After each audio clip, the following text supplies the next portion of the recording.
नमस्कार दर्शक बंधु मु मिता मो लक्ष्मी हांडीशाला चैनल को आपण मन बहुत बहुत स्वागत। आज आपण मन सहित केक रेसिपी शेयर करी। एबे तो मैंगोर सीजन चली। आज हम मैंगोर सुजी केक बने। आगुरु आपण मन सहित तो मैंगो बिस्कुट रेसिपी शेयर करथिली। बहुत बढ़िया होइतला से बिस्कुटटा। मैंगो बिस्कुट बहुत टेस्ट लगे खाइबा को। जदि आपण से वीडियोटा देखि नांती एई वीडियो तले लिंक दे देबी, आपण जाई सेठी देखि पारंती। तो सेही मैंगो को नेकी आज आपण मन सहित आ गुटे रेसिपी शेयर करी जार ना होची केक। आज आम कप केक बनइबा किंतु मैंगो सुजी रे बनइबा। मैदार तो आप निश्चिंत बनई खाईदेवे किंतु सुजी मैंगो रे थरे बनई देखिए केक बहुत टेस्ट लगे। आज आम कप केक बनइबा, कप रे बनइबा बहुत बढ़िया लगे खाइबा को। खास करी छोट छंग तो बहुत टेस्ट लगे खाइबा को। तो कप केक आज बनइबा मैंगो सुजी रे। देखि पाउतबे केक केते सुंदर देखा जाउचा, बहुत नरम हेइतला, बहुत सॉफ्ट हेइतला, बहुत बढ़िया लागुतिला खाइबा को। छोट छंग टिफिन बॉक्स रे भी केकटा देई परिबा, बहुत टेस्ट भी लागुतिला खाइबा को।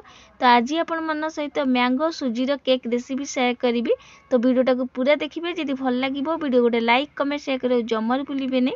चैनल जदि नुआ थे प्लीज सब्सक्राइब करदे, पाखे थी छोट बेल आइकन भी प्रेस करदे जहाँद्वारा पठाउथिबा नुआ नुआ वीडियो नोटिफिकेशन पाई जिवे। तो चलते देखि नबा आज रेसिपी। तो मैंगो केक करिया मते एठी गोटे मैंगो माने आंबो गोटे दरकार। तो एठी आपण देखि पाउते गोटे बैगणी पोलेई आंबो मु नेइची। पूरा बैगणी पोलेईटी पूरा पाची जाइची आंबोटा नेइची। तो पूरा पाचेला आंबो नेबे केक करिया पाइका। पूरा मिठा आंबोटी मुठी नेइची। देखि पाउते आंबो को भल भाबे धोई देइची। ता ऊपर भागटा काटी साइला परे दी भाग एठी कर देइची। तो एठी आपण देखि पाउते आंबर दी भाग करि साइला परे ता रस सब काढी दबा। तो ये आप देखि पाउथे मु आंब को काटी सारी दी पटू काटी साइला परे आंबर सबू जाक ये चोपा रस गुरा काढ़ीदबा अलगा करदबा। तो सबू जाक देखि पाउथे मु आंबर चोपा आ टाकुर रस भी काढ़ी देइची। सबू जाक काढ़ी साइला परे एबे गोटे ग्राइंडर जार नहीं जाइए। से ग्राइंडर जार सबू जाक आंबर ही पिउरी रसगुरा दे साइला परे आको चिकन करी ग्राइंडर करेंगे। मन रखिए ये पानी जमारू देवे नहीं, पानी न देकी एमती ग्राइंडर करेंगे। तो सबू जाक दे सारिकी एवं चिकन करके ग्राइंडर करी आनिबा। तो ये आप देखि पाउथे यहाँ को बहुत बढ़िया भाव ग्राइंडर कर सारी। एबे आंब पिउरी के आम गोटे बाउल को काढ़ीदबा। तो सबू जाक आंब पिउरी को देखि पाउथे गोटे बाउल को काढ़ी साइला परे एबे एटा को साइड करबा। तो सही सेम ग्राइंडर जार एठी मु 2 कप सुजी नउची। तो एठी मु सरुदाना सुजी नेइची। जदि आपन भाई सरुदाना नहीं मोटा दाना भी नहीं पारंती। तो देखि पाउथे सुजी एठी मु 2 कप दे साइला परे पुणी कप रे अधे देइची। तो टोटाली मु 2.5 कप माने 2 कप रे अधे एठी सुजी नेइची। सुजी की भी ग्राइंडर करी आनिबा। तो आपन पाखे मोटा किंबा सरुदाना जो कोनी सुजी नियंतु किंतु ग्राइंडर करिवे थरे। तो एठी देखि पाउथे सुजी ग्राइंडर हेई सारिची। एबे सेही आंबो पिउरी जो आमे करिक आगु रखिथिलु सेतिरे सुजी की ओजाडी दबा। सबू जाक ओजाडी सारिकी भल भाबे मिसई नबा। तो मन रखिबे एठी पानी जमारू देबेनी, बिल्कुल ही पानी किंबा क्षीर किछि देबेनी। सेही आंबो पिउरी हे भल भाबे सुजी गुराक मिसई नेबे। तो ये आप देखि पाउथे सुजी देकी भल भाव में मुझे मिसई नौची। तो मोटा किंबा सरुदाना सुजी नियंतु, जो मोटा दाना नेले भी ग्राइंडर करेंगे और सरुदाना नेले भी टिके ग्राइंडर करदे। थरे जमीती हेले सुजीटा ग्राइंडर करदे। तो भल भाव में सुजीटा को आंब पिउरी मिसई नबा।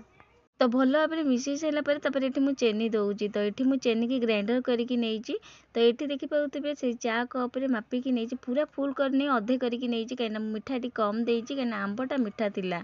चेनी दे सारापर ये मुझे अटा दूसरी।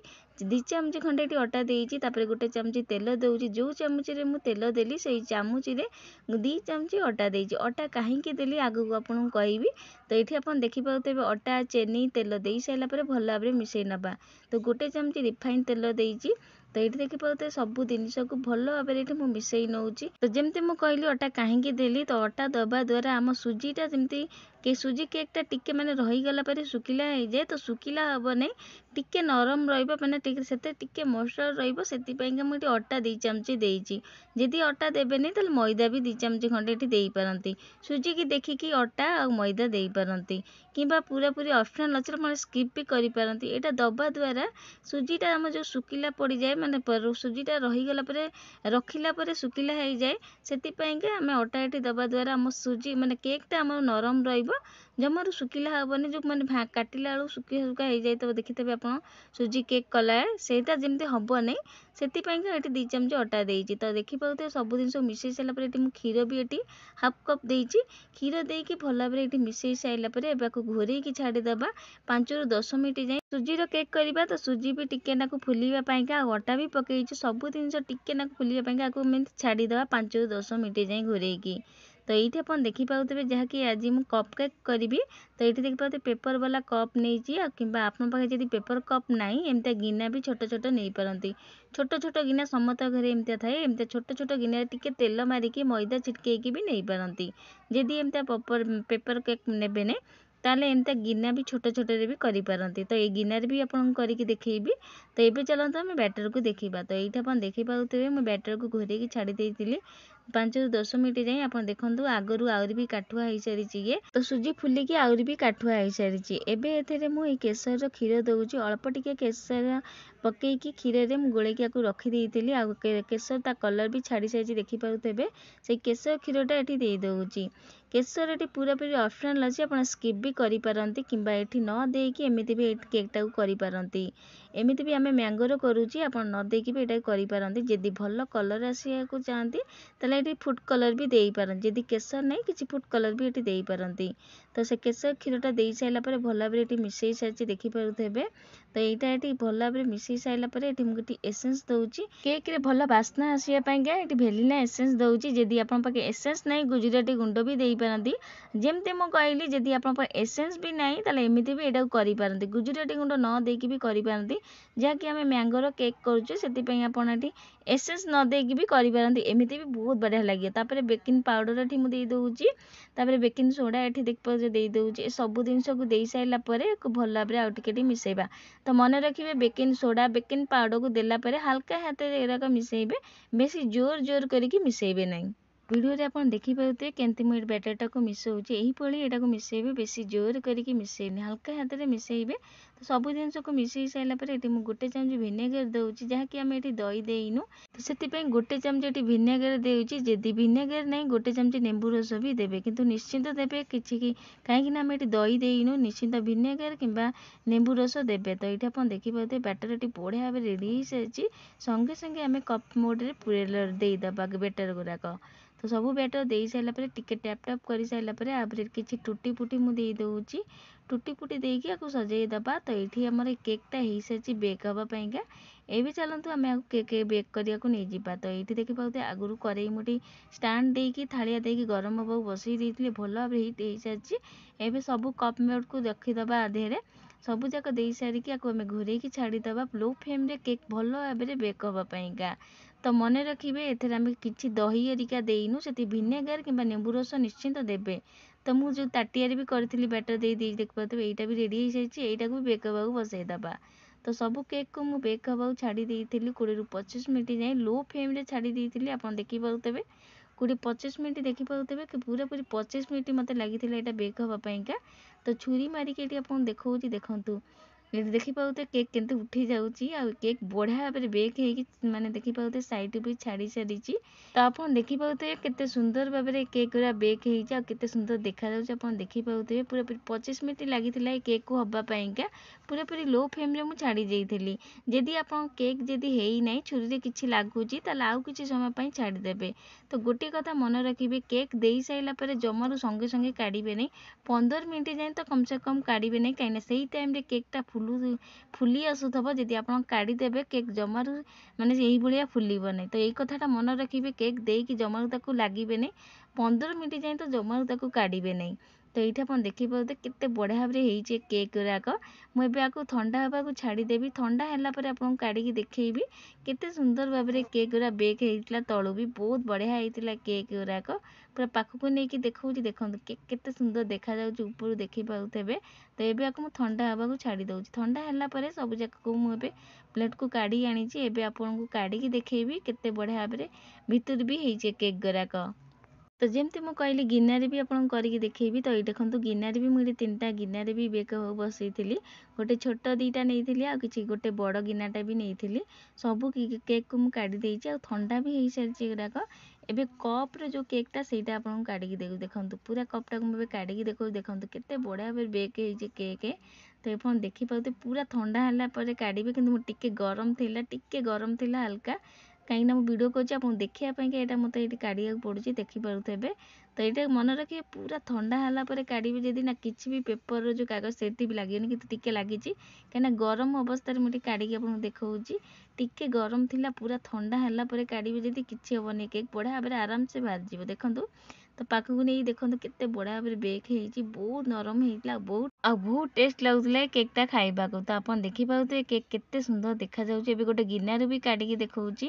ଗିନାରେ ବି ବହୁତ ବଢ଼ିଆ ଭାବରେ ବେକ୍ ହେଇଛି। ଆପଣ ଦେଖିପାରୁଥିବେ ବହୁତ ବଢ଼ିଆ ହେଇଥିଲା, କିନ୍ତୁ ଏ ଗିନାର କେକ୍ଟା କପ୍ କେକ୍ ଟୁ ଗିନାରେ ବହୁତ ବଢ଼ିଆ ହେଇଥିଲା, କେତେ ସୁନ୍ଦର ଦେଖାଯାଉଛି। ଆପଣ ଦେଖିପାରୁଥିବେ କେତେ ନରମ ହେଇଛି। ଆଉ ଏଇଠି ଆମର ରେଡ଼ି ହେଇଗଲା ମ୍ୟାଙ୍ଗୋ ସୁଜିର କେକ୍। ଆପଣ ଦେଖିପାରୁଥିବେ କେତେ ସୁନ୍ଦର ଦେଖାଯାଉଛି, ବିନା ମଇଦାରେ ହେଇଛି। ଆଉ ଆମେ ଏଇଟା ସୁଜିରେ କରିଛୁ, ପୁରାପୁରି ହେଲ୍ଦି ଆଉ ବହୁତ ଟେଷ୍ଟ ଲାଗୁଥିଲା ଖାଇବାକୁ। ଛୋଟ ଛୁଆଙ୍କୁ ତ ବହୁତ ବଢ଼ିଆ ଲାଗିବ ଏମିତି କପ୍ କେକ୍ ଖାଇବାକୁ, ତାଙ୍କୁ ବହୁତ ବଢ଼ିଆ ଲାଗେ। ଛୋଟ ଛୁଆଙ୍କୁ ଯଦି କେମିତି କପ୍ କେକ୍ ଉପରେ କିଛି ସଜେଇକି ବି ଦେଇପାରନ୍ତି, ମୁଁ ତ ଟୁଟି ଫୁଟି ଉପରେ ଦେଇଛି। ଆପଣ ଯଦି ଚାହିଁବେ କିଛି ଚକୋଲେଟ୍ ସିରପ୍ ବି ଉପରେ ସଜେଇକି ତାଙ୍କୁ ଦେଇପାରନ୍ତି, କିମ୍ବା କ୍ରିମ୍ ହେରିକା ବି ଉପରେ ସଜେଇକି ଏମିତି ଦେଇପାରନ୍ତି। ବହୁତ ଖୁସିରେ ସେ ଖାଇବେ ଆଉ ବହୁତ ଟେଷ୍ଟ ଲାଗିବ। ଏଇ ସୁଜି ମ୍ୟାଙ୍ଗୋର କେକ୍ ବହୁତ ବଢ଼ିଆ ଲାଗୁଥିଲା ଖାଇବାକୁ। ଆଗରୁ ଆପଣମାନଙ୍କ ସହିତ ସେୟାର କରିଥିଲି ମ୍ୟାଙ୍ଗୋର ବିସ୍କୁଟ, ବହୁତ ବଢ଼ିଆ ହେଇଥିଲା ସେ ମ୍ୟାଙ୍ଗୋ ବିସ୍କୁଟ। ଯଦି ଆପଣ ସେ ଭିଡ଼ିଓଟା ଦେଖିନାହାନ୍ତି, ଏ ଭିଡ଼ିଓ ତଳେ ଲିଙ୍କ୍ ଦେଇଦେବି, ଆପଣ ଯାଇ ସେଠି ଦେଖିପାରନ୍ତି। ସୁଜି ନଡ଼ିଆର କେକ୍ ରେସିପି ଆପଣମାନଙ୍କ ସହିତ ସେୟାର କରିଥିଲି।